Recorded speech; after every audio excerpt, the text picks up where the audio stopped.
Hello student, welcome back to my channel. Student, आज हम लोग देखेंगे क्लास 10 का एक बहुत ही महत्वपूर्ण जीवन परिचय। उसको हम लोग अच्छे से डिटेल में देखेंगे, जिसका नाम है आचार्य रामचंद्र शुक्ल जी का जीवन परिचय। तो वीडियो को लास्ट तक देखना, मैं आप लोगों को बहुत ही अच्छे से बताने वाला हूं। ठीक है, तो चलिए शुरू करते हैं इस वीडियो को। देखो, नाम है आचार्य रामचंद्र शुक्ल। ठीक है, आपको कहना है आचार्य रामचंद्र शुक्ल। जन्म इनका कब हुआ था? 1884 ईस्वी में। कब हुआ था इनका जन्म? 1884 ईस्वी में। ठीक है, पता चला।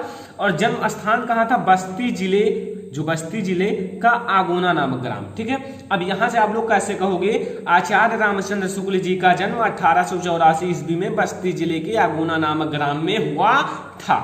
कितना इजी है, शॉर्टकट में।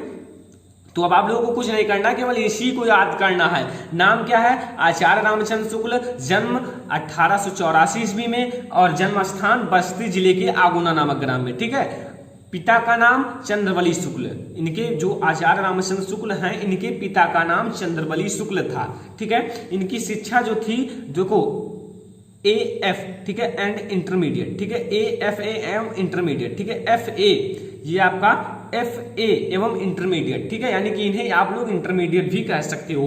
प्रारंभिक शिक्षा इनका पिता के साथ राठ तहसील नामक जिले में। ठीक है, इनकी जो प्रारंभिक शिक्षा थी, ये पिता के साथ राठ तहसील नामक जिले में। ठीक है, तो अब आप लोग उनके बस्ती जिले के आगोना नामक ग्राम में हुआ था। इनके जो आपका आचार्य रामचंद्र शुक्ल जी की प्रारंभिक शिक्षा अपने पिता के साथ राठ तहसील नामक ग्राम में हुआ था। ठीक है, इतना समझ में आया? कुछ है नहीं, आप लोग थोड़ा शॉर्टकट में समझ लो, मैं यही आप लोगों को समझाना चाहता हूँ। नाम क्या है? आचार्य रामचंद्र शुक्ल। जन्म 1884 ईस्वी में। जन्म स्थान बस्ती जिले के आगोना नामक ग्राम में और पिता का नाम चंद्रवली शुक्ल। शिक्षा FA इंटरमीडिएट। ठीक है, प्रारंभिक शिक्षा पिता के साथ राठ तहसील नामक ग्राम में। ठीक है, आजीविका इनकी जो था, अध्यापन किए, लेखन भी किए और प्राध्यापक भी रहे। ठीक है, तो अगला भाषा का ज्ञान। इन्हें कौन कौन से भाषा का ज्ञान था? तो आचार्य रामचंद्र शुक्ल जी को हिंदी, उर्दू, फारसी, बंगला, संस्कृत, अंग्रेजी आदि कई सारी भाषाओं का ज्ञान था, मतलब गहन अध्ययन किए थे। तो कितना शॉर्टकट में आप लोग इसे समझ सकते हो और अच्छे से डिटेल में लिख सकते हो। ठीक है, अब देखो, इनको किस किस भाषा का ज्ञान था? हिंदी, उर्दू, बंगला, संस्कृत, अंग्रेजी। ठीक है, इन सब भाषाओं का ज्ञान था।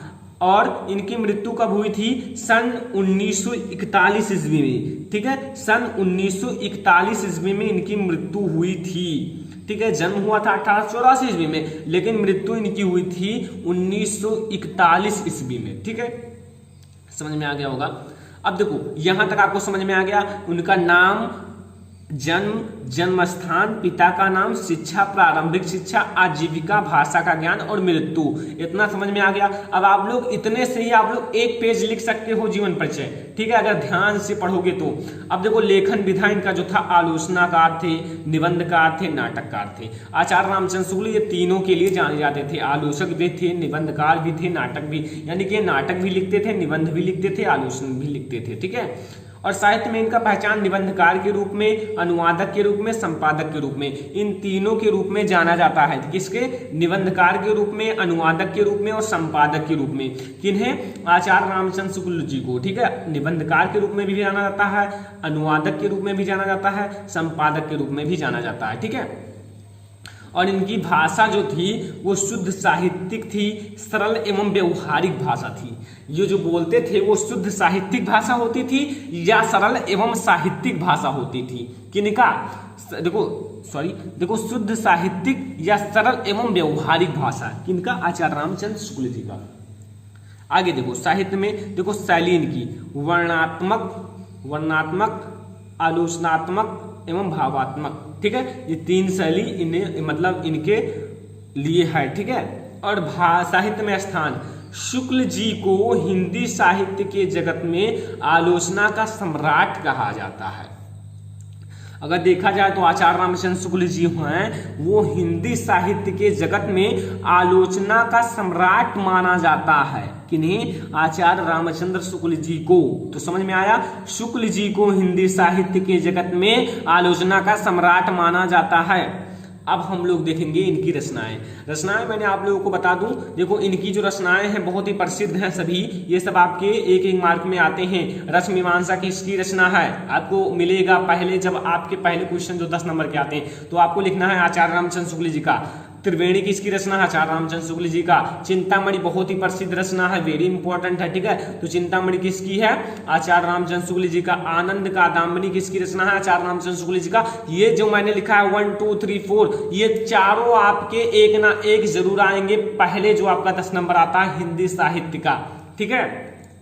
तो स्टूडेंट ये था आचार्य रामचंद्र शुक्ल जी का। अगर ऐसे ही आप लोगों को सभी का जीवन परिचय चाहिए, ऐसे ही जैसे मैंने बताया है, तो कमेंट कीजिए, आप लोगों को हर एक लेसन का ऐसे ही जीवन परिचय मिलेगा। तो वीडियो पसंद आया हो वीडियो को लाइक शेयर कीजिए अपने दोस्तों के साथ, शेयर ज़्यादा से ज़्यादा कीजिए, ठीक है, ताकि वो सब लड़के जो स्टूडेंट हैं सब हमसे जुड़ सकें, ठीक है स्टूडेंट। और हाँ, चैनल पर नए आए हो तो सब्सक्राइब करने के बाद बेल आइकन को जरूर प्रेस करना student. Thanks for watching this video.